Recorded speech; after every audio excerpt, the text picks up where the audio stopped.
오늘의 주요 뉴스입니다. 의대 증원에 반대하는 대한전공의협의회가 강경 대응을 위해서 기존 집행부가 모두 사퇴하고 비상대책위원회로 전환하기로 했습니다. 일부 대형 병원 전공의들은 이미 파업 등 집단행동 참여 의사를 모은 상태인데 정부는 일부 직역에 의해 국가정책이 좌우되지 않겠다며 강행 의지를 재확인했습니다. 앞으로 대학 1학년도 전과가 허용되고 의과대학 수업은 합계 6년 범위 안에서 예과와 본과 기간을 대학이 자율적으로 정할 수 있게 됩니다. 또 다수의 대학이 동시에 참여하는 컨소시엄 방식의 외국 대학 공동교육 과정도 운영할 수 있게 됩니다. 불나방이 불빛 주위를 맴도는 원인은 인공조명으로 인한 감각 이상이 생겼기 때문이라는 사실을 영국 연구진이 밝혀냈습니다. 빛을 등지고 비행하는 곤충의 특성 때문에 제어되지 않는 비행을 하는데 조명을 거꾸로 설치하면 몸을 뒤집은 채 비행을 하는 것으로 나타났습니다. 최근 2차 전지 분야의 기술 경쟁이 속도를 내면서 특허 출원량이 급증하자 정부가 기존에 평균 2년 걸리던 관련 특허 심사 기간을 올해부터는 2개월로 크게 줄이기로 했습니다.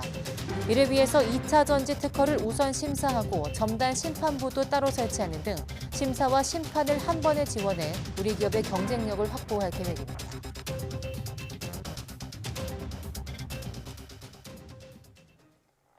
네, 여러분 안녕하십니까? 사이언스 투데이 시작합니다. 의대 증원에 반발하고 있는 대한전공의협의회가 비상대책위원회 체제로 전환하기로 했습니다.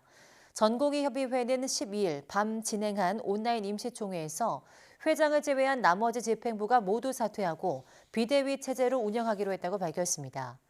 전공의협은 4시간 넘게 진행한 밤샘 토론을 통해서 파업 돌입 여부와 방식 등을 논의했지만 뚜렷한 결론을 내지 못한 것으로 전해졌습니다.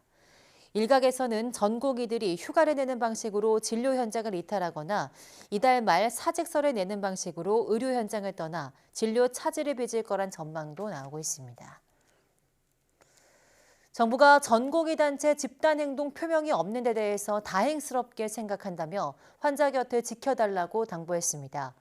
박민수 보건복지부 2차관은 중앙수습본부 회의가 끝난 뒤 브리핑을 통해 이같이 밝히고 전공의들이 집단행동에 나설 상황에도 대비하겠다고 말했습니다. 박 차관은 병원의 근무 여건을 개선해 지속 가능한 일터로 만들 수 있도록 의료개혁에 박차를 가하겠다며 전공의들은 환자 곁을 지켜주는 결단을 내려주길 당부한다고 강조했습니다. 전공의 단체가 이달 말 사직서 투쟁에 나설 거란 전망에 대해서는 수련 병원들에 대해서 사직서 수리 금지 명령을 내렸다면서 실제로 그런 일이 벌어지지 않도록 노력하겠다고 밝혔습니다. 앞으로 대학 1학년도 전과가 허용됩니다. 또 의과대학 수업도 총 6년 범위 안에서 예과와 본과를 대학이 자율적으로 설계할 수 있게 됩니다. 교육부는 이런 내용을 포함한 고등교육법 시행령 개정령안이 국무회의를 통과했다고 밝혔습니다. 개정령안은 대학 혁신을 위해서 대학 조직 구성과 운영의 자율권을 보장하는 내용으로 이에 따라 대학은 융합학과 전공 신설이나 1학년 전과 허용, 의대의 예과와 본과 교육기간 변경이나 학생 통합 선발 등을 자율적으로 할 수 있게 됩니다. 또 그간 개별 대학 단위로만 허용되던 국내 대학과 외국 대학 간 공동교육 과정을 다수 대학에 참여하는 컨소시엄 방식으로도 운영할 수 있게 됐고 학점 인정 범위도 확대됩니다. 2차 전지는 세계 각국이 앞다퉈 기술 경쟁에 나서고 있는 첨단 산업 분야입니다. 기술 진보가 매우 빠르게 이루어지는 분야이지만 특허 심사 기간이 무려 2년여에 달해서 관련 기업의 고충이 컸는데요. 올해부터는 심사 기간이 2개월로 크게 단축됩니다. 김진도 기자입니다. 전기차가 인기를 끌면서 엔진이 되는 2차 전지 개발 경쟁이 속도를 내고 있습니다. 최근 5년간 특허 출원량이 다른 분야보다 5배나 많을 정도입니다. 워낙 첨단 분야인데다 출원량이 폭증하다 보니 특허 심사 처리 기간도 22.9개월, 약 2년 가까이 걸렸습니다. 세계와 경쟁해야 하는 우리 기업이 아쉬워하는 지점입니다. 우리나라에서 늦어지면은 다른 그 우회적인 방법들, 즉 뭐 직접 출원을 한다든지 하는 그런 방법을 써야 되는데 그런 비용도 그렇고 그 심사에 대응하기도 굉장히 어려운 그런 점이 있습니다. 특허청은 기술 경쟁이 치열한 상황을 고려해 특허 심사 기간을 올해부터 획기적으로 줄이기로 했습니다. 2차 전지 특허 우선 심사를 실시하고 2차 전지 관련 분야 은퇴자를 심사관으로 특별 채용하기로 했습니다. 또 2차 전지 전담 심판부도 따로 설치합니다. 심사와 심판을 패키지로 지원해 기간을 2개월로 크게 단축한다는 겁니다.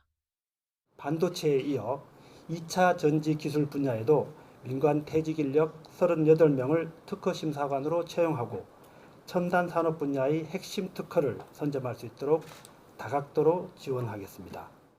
갈수록 지능화, 대형화하는 기술 유출 사범에 대해서는 처벌을 강화합니다.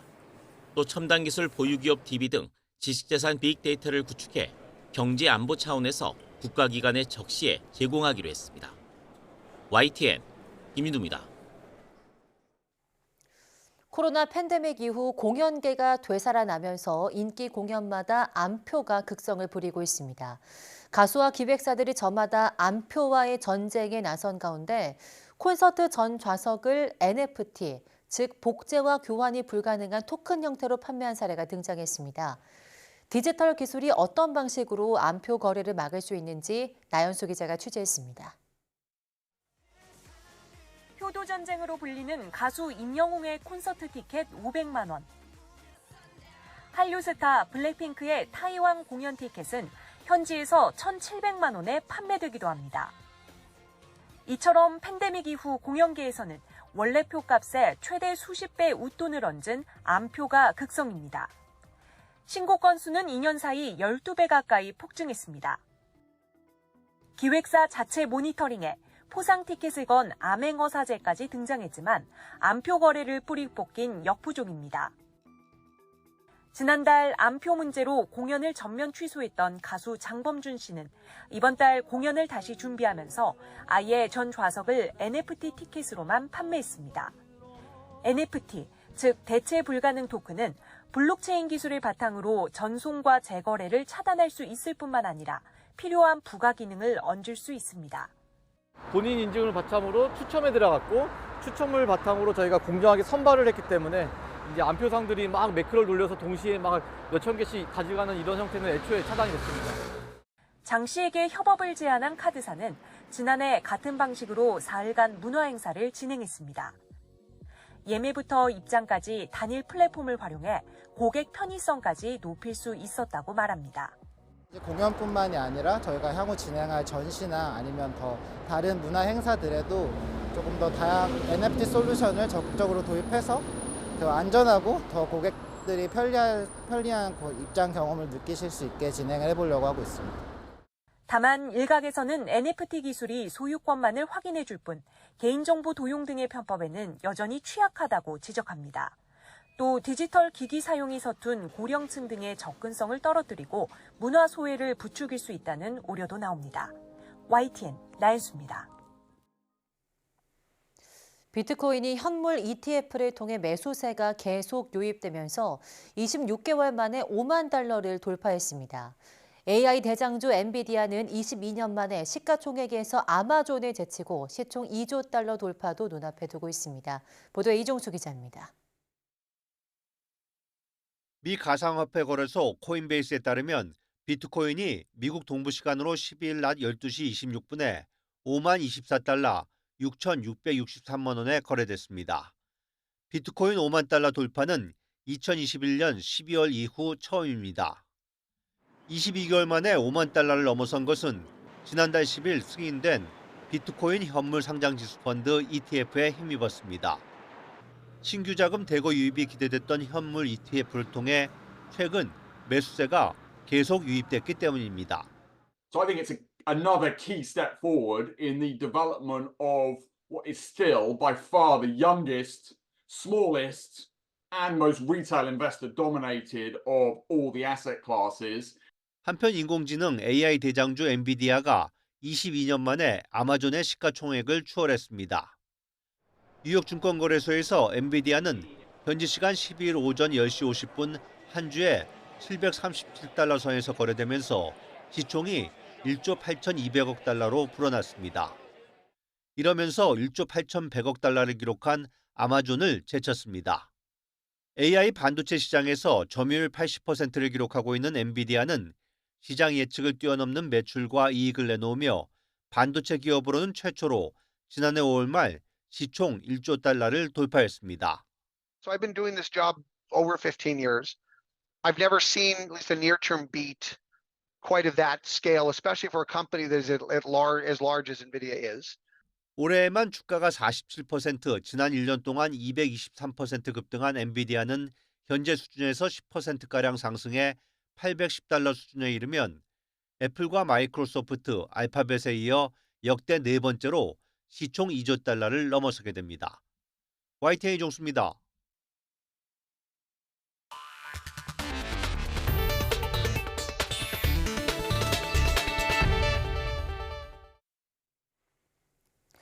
원하는 것을 향해 물불 가리지 않고 달려드는 사람을 보고 흔히 불나방에 빗대곤 합니다. 이제까지는 불나방과 같은 곤충이 불빛에 달려드는 건 빛이나 온기를 좋아하기 때문이라고 여겨왔는데요. 사실은 인공 조명에 의해서 심각한 감각 이상이 유발되기 때문이라는 연구 결과가 나왔습니다. 최소라 기자입니다. 어두운 밤 가로등 주위로 나방과 하루살이 등 곤충들이 모여듭니다. 밝은 조명을 향해 달려든 곤충들은 종종 조명 주변에서 사체로 발견되기도 합니다. 영국 연구진이 적외선 고속 카메라를 이용해 형광물질을 붙인 곤충 10종의 비행 모습을 촬영했습니다. 형광등이 켜진 곳에서 곤충은 조명을 중심으로 빙글빙글 돌며 비행했는데 자세히 보니 측면으로 기울인 채 날고 있었습니다. 비행 궤적을 역학적으로 분석했더니 곤충이 계속해서 빛을 등지고 비행해 나타난 비정상적인 모습이었습니다. 전구가 위쪽을 향하도록 설치했는데도 곤충은 여전히 빛을 등지고 날았는데 그러다 보니 몸이 뒤집힌 채로 날다가 바닥에 추락하기도 했습니다. If we give them light from beneath, we actually see that insects totally invert themselves and flip upside down, and that obviously is not a good way to get about at night because they then crash straight on into the ground.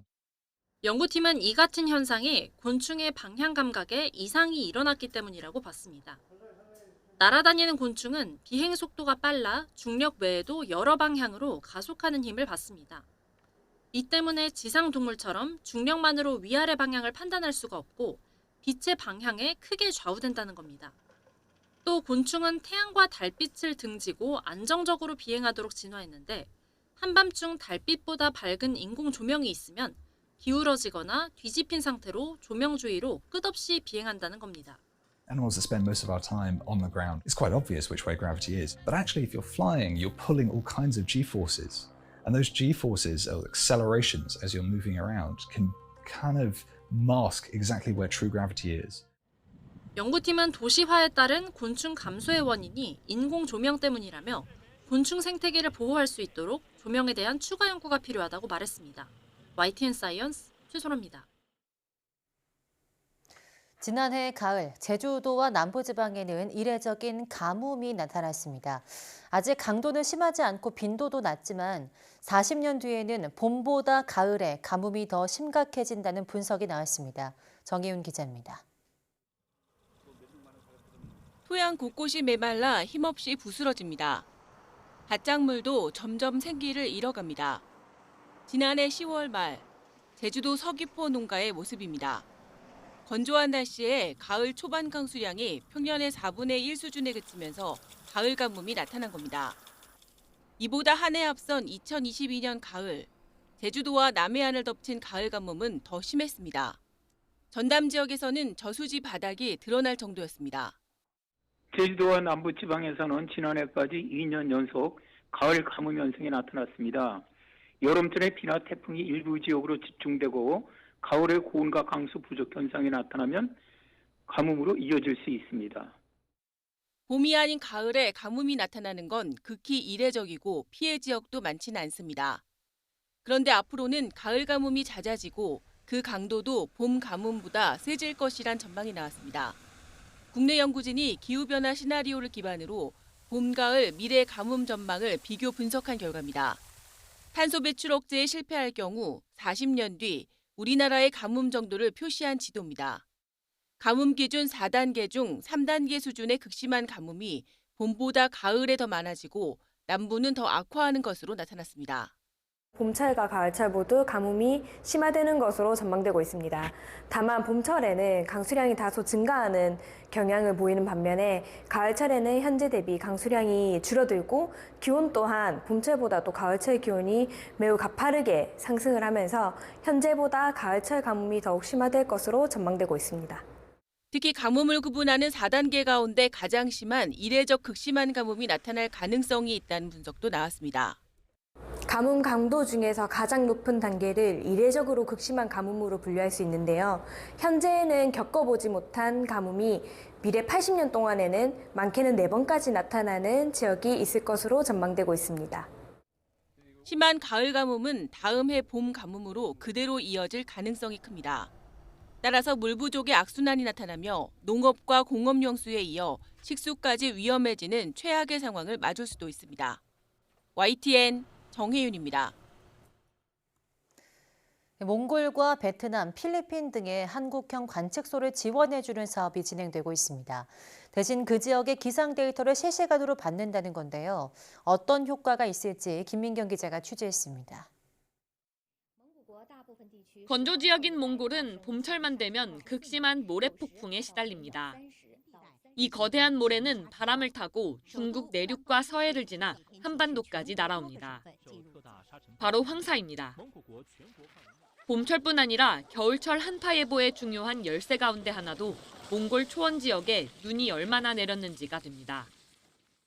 몽골, 내몽골 고원의 눈덮임이 감소해 바람이 불면 황사가 일기 쉽고 이 지역에 눈이 많이 쌓이면 태양 반사로 인해 찬 공기가 쌓이면서 우리나라는 추운 겨울이 닥치게 됩니다.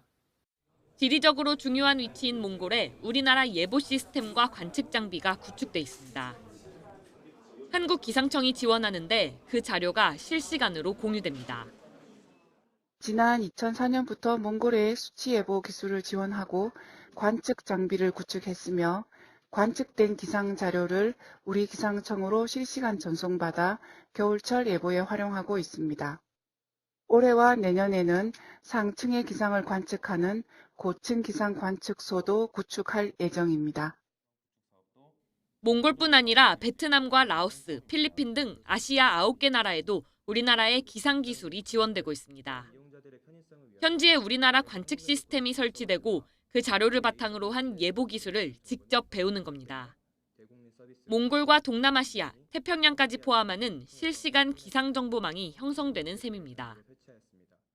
이렇게 기상 영토가 확장되면 황사와 한파, 폭염과 호우, 태풍에 대한 예보 정확도 향상에도 큰 도움이 될 전망입니다.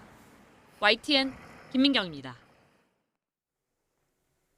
봄의 전령인 변산 바람꽃과 노루귀가 예년 개화 시기와 비슷한 시기에 내변산 일대에 피기 시작했습니다. 이에 따라서 국립공원공단 변산반도사무소는 오늘 3월까지 약 한 달 동안 변산바람꽃 등 야생화 대체 자생지를 개방할 예정이라고 밝혔습니다. 국립공원공단은 내변산 탐방로 인근에 야생화 대체 서식지를 조성해 지난 2011년부터 탐방객에게 공개해왔습니다. 출입을 원하는 탐방객은 변산반도 국립공원 내변산 탐방지원센터를 찾아 기본 인적사항을 적어야 하고 탐방 중에 꽃을 훼손하거나 대체 서식지를 벗어나서는 안 됩니다. 도심 속 건물에서 키운 딸기는 어떤 맛일까요? 건물 공실 문제를 고민하던 한 지자체가 도심 속 스마트팜 사업을 시작했는데 첫 농장이 문을 열었습니다. 이문석 기자입니다. 똑똑한 농장 스마트팜입니다. 작물 성장에 맞춰 빛과 온도, 습도 등 생육 환경을 쉽게 조절합니다. 이 농장엔 딸기가 주렁주렁 열렸습니다. 이곳의 스마트팜은 다른 곳보다 조금 더 특별합니다. 바로 도심 건물 속에 있다는 점입니다. 아무리 첨단 기술을 접목했다지만 스마트팜은 농지에 짓는 게 보통입니다. 앞서 컨테이너 형태가 도심 주차장에 설치된 적은 있어도 비어있는 일반 건물을 상업용 스마트팜으로 활용한 사례는 처음입니다. 자기가 정조하는 공간에서 또 농사를 지을 수 있다는 게 얼마나 행복한 일이지 않을까요? 애들 교육이라든지 그다음에 쇼핑이라든지 문화생활도 같이 즐기면서 이렇게 파밍도 할 수 있다. 도심 속 스마트팜 사업은 대전시 예산으로 추진됐습니다. 농장 설치비와 임대료 전액, 그리고 운영비 일부를 업체에 지원하고 있습니다. 농업으로 도시 문제인 공실 문제를 해소하고자 발상의 전환을 해봤습니다. 스마트팜 농업을 도심 내의 공실을 이용한 일자리 창출 그리고 정말 좋은 농산물 생산 이런 것들을 한다는 데 큰 의미가 있고 적은 노동력으로 높은 생산성을 내는 스마트팜은 전통 농업의 대안으로 꼽힙니다. 더 많은 도심 속 농장이 뿌리내려 도시 재생 열매를 맺을 수 있게 하려고 대전시는 정부 예산 지원의 문을 계속 두드리고 있습니다. YTN 이문석입니다. 차를 몰다 보면 예기치 않게 마주하는 포토홀이나 낙하물 때문에 아찔했던 경험 한두 번쯤 있으실 것 같습니다. 화성시가 인공지능 AI에 기반한 디지털 도로 시스템을 구축해 눈길을 끌고 있습니다. 최명신 기자입니다. 달리던 화물차가 갑자기 휘청거리더니 중앙선을 넘어 돌진합니다. 30cm 크기의 포토를 밟고 핸들이 꺾이면서 정면 충돌 사고로 이어졌습니다. 도로 위의 지뢰밭으로 불리는 포토홀은 운전자에겐 공포의 대상입니다. 김대철 씨도 얼마 전 포토홀 때문에 차량 휠이 파손된 피해를 봤습니다. 2차 사고로 이어지지 않은 걸 위안으로 삼고 있습니다. 달리고 싶어 달리는 건 아니지만 나름대로 방어 운전을 해야 되지 않을까 싶습니다. AI 카메라가 설치된 차량이 도로를 주행하자 포토홀과 균열 등 노면 상태가 자동으로 표시됩니다. 이렇게 파악된 정보들은 화성시 관제센터로 전송되고 위험이 감지되면 도로관리부서가 즉각 도로 보수에 나섭니다. 화성시가 전국 최초로 도입한 AI 기반 디지털 도로 분석 시스템입니다. 인공지능으로 자동으로 탐색하고 데이터베이스에서 도로관리 부서의 업무 효율성을 도와주고 있습니다. 화성시는 지난해 버스와 택시에 단말기 70개를 부착한 뒤 AI 기반 반복 학습을 통해 이상 상황 감지율을 90% 이상으로 끌어올렸습니다. 도로 길이도 약 2,800km로 다른 시군에 비해 매우 긴 만큼 포토홀, 낙하물 등으로 인한 사고도 증가하고 있습니다. 이러한 첨단 기술을 활용하여 안전한 스마트 도시를 만들어 가고자 합니다. 시는 앞으로 쓰레기 수거 차량과 청소 차량에도 단말기를 추가 설치해 사각지대를 줄여간다는 계획입니다. YTN 최명신입니다.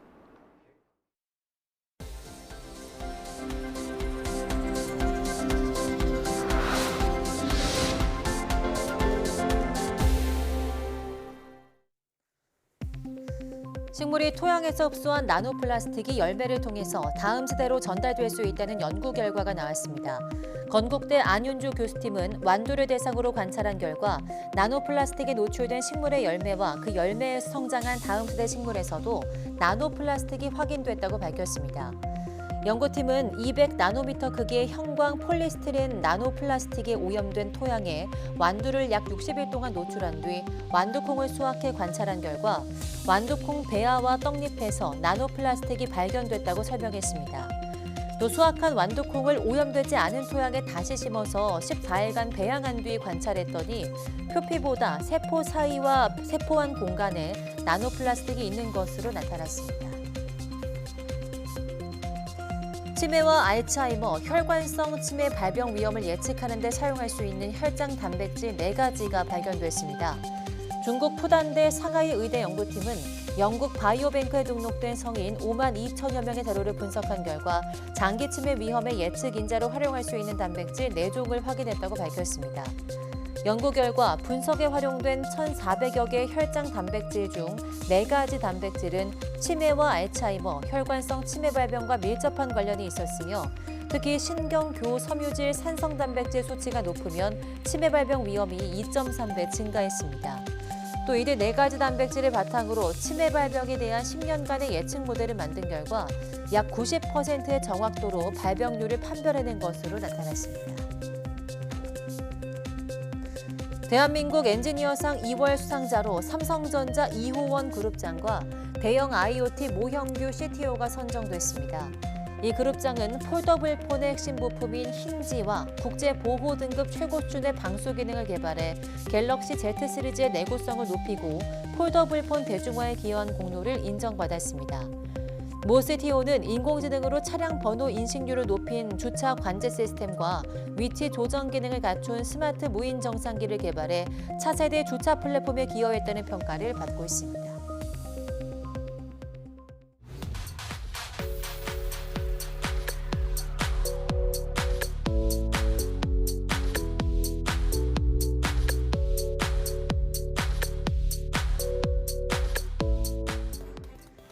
긴 연휴 뒤 일상으로 복귀하느라 많이 힘드셨을 텐데요. 그래도 설날 가득 안고 돌아온 정 덕분에 조금은 힘차게 시작할 수 있으셨을 겁니다.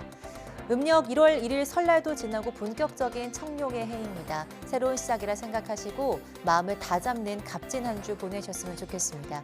뉴스 마칩니다. 시청해주신 여러분 고맙습니다.